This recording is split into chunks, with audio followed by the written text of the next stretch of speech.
Welcome back to my this YouTube channel time to trade. और railways के stocks के अंदर काफी ट्रैक्शन देखने को मिल रहा है। कल मैंने निफ्टी 50 के बारे में बताया था कि निफ्टी 50 का जो चार्ट है वो किस तरीके से अगले वीक जो है वो परफॉर्म कर सकता है। और आज के इस वीडियो में हम लोग रेलवे के एक स्टॉक को देख रहे हैं जिसका नाम है इरकॉन इंटरनेशनल लिमिटेड। सो इरकॉन 240 तक, जैसा कि चार्ट में आपको दिख सकता है, 248 का इसने हाई बनाया है। और उसके बाद अभी 225 पे चल रहा है। 50% का डाउन आया था इसके अंदर, 180 तक आ गया था।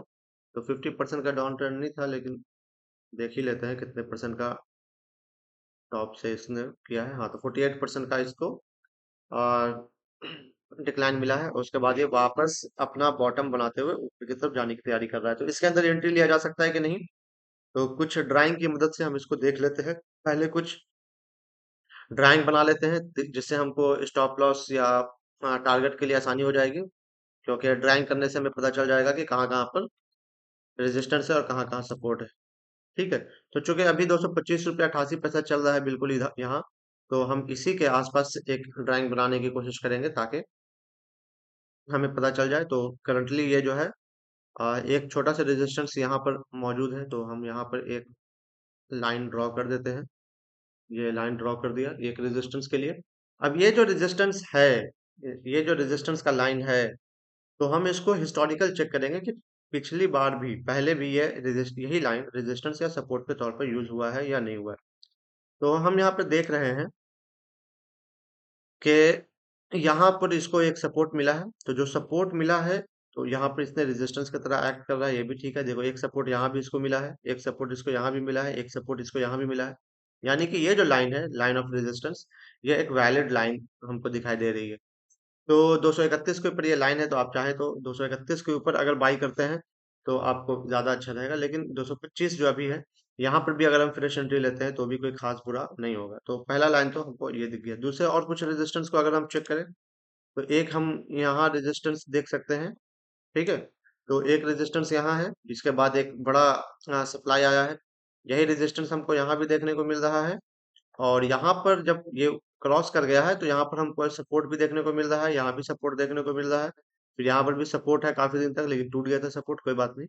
तो एक दूसरा रेजिस्टेंस जो हमको ये मिला है वो यहाँ मिला, यानी कि फर्स्ट टारगेट अगर हम एंट्री लेते हैं तो मेरा फर्स्ट टारगेट होगा ₹265.70। ठीक है? क्यों ना हम इसको लिखते हुए चले जाए।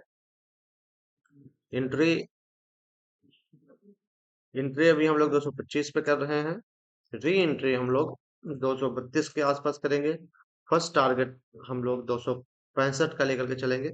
और इसके बाद अगर हम इसको और देखा जाए, तो एक रेजिस्टेंस हमको यहाँ पर भी दिखाई दे रहा है। यहाँ से देखिए ऊपर गया था, तो एक रेजिस्टेंस यहाँ है।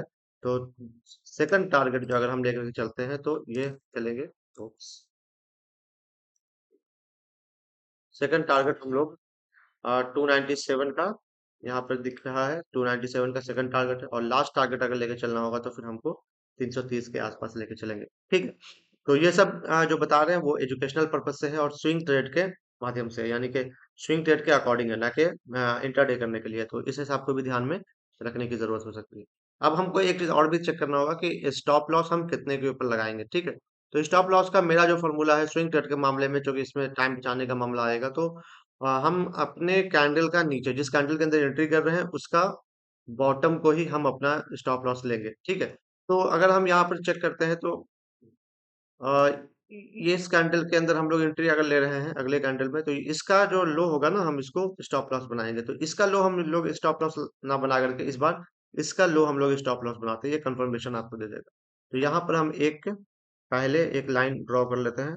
बहुत सिंपल एनालिसिस कर रहे हैं इस बार, इसमें कोई ज्यादा चीजें नहीं है, सिर्फ और सिर्फ प्राइस एक्शन के बुनियाद पर है। ठीक है?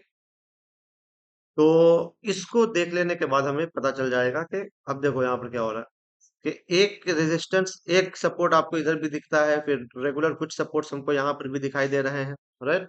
राइट ना? फिर यहाँ पर भी कुछ सपोर्ट्स दिखाई दे रहे हैं। यहाँ से फिर पलटा भी है, यानी डिमांड मिला है। सपोर्ट्स हमको यहाँ भी दिखाई दे रहे हैं, यहीं से इसने रिवर्स भी किया है।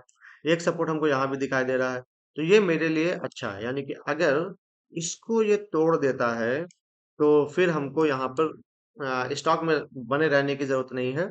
जब इसको मान के चलिए अगर ऐसा हो जाए कि स्टॉक स्टॉक आपने लिया और फिर वो नीचे आ गया और इसने इसको तोड़ दिया, तो आप तो स्टॉप लॉस खा करके निकल जाओगे।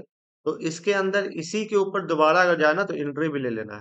ठीक है, यानी कि यहाँ पे ध्यान देना है पैसे के मामले में कि अगर ये स्टॉप लॉस आ जाता है तो आ जाने दीजिए, लेकिन जब ये पलट करके एंट्री मारता है सेम डे में या फिर नेक्स्ट डे में बेटर होगा, तो आप नेक्स्ट डे में फिर से बाई कीजिए और टारगेट्स आपका यही का इतना ही रहेगा। ठीक है, तो आज के वीडियो में बस इतना सही। अगर आपको अच्छा लगा है तो आप इसे लाइक कर दीजिए, और अगर कोई क्वेश्चन है तो आप इसके लिए कमेंट बॉक्स में क्वेश्चंस कर सकते हैं। Thank you very much.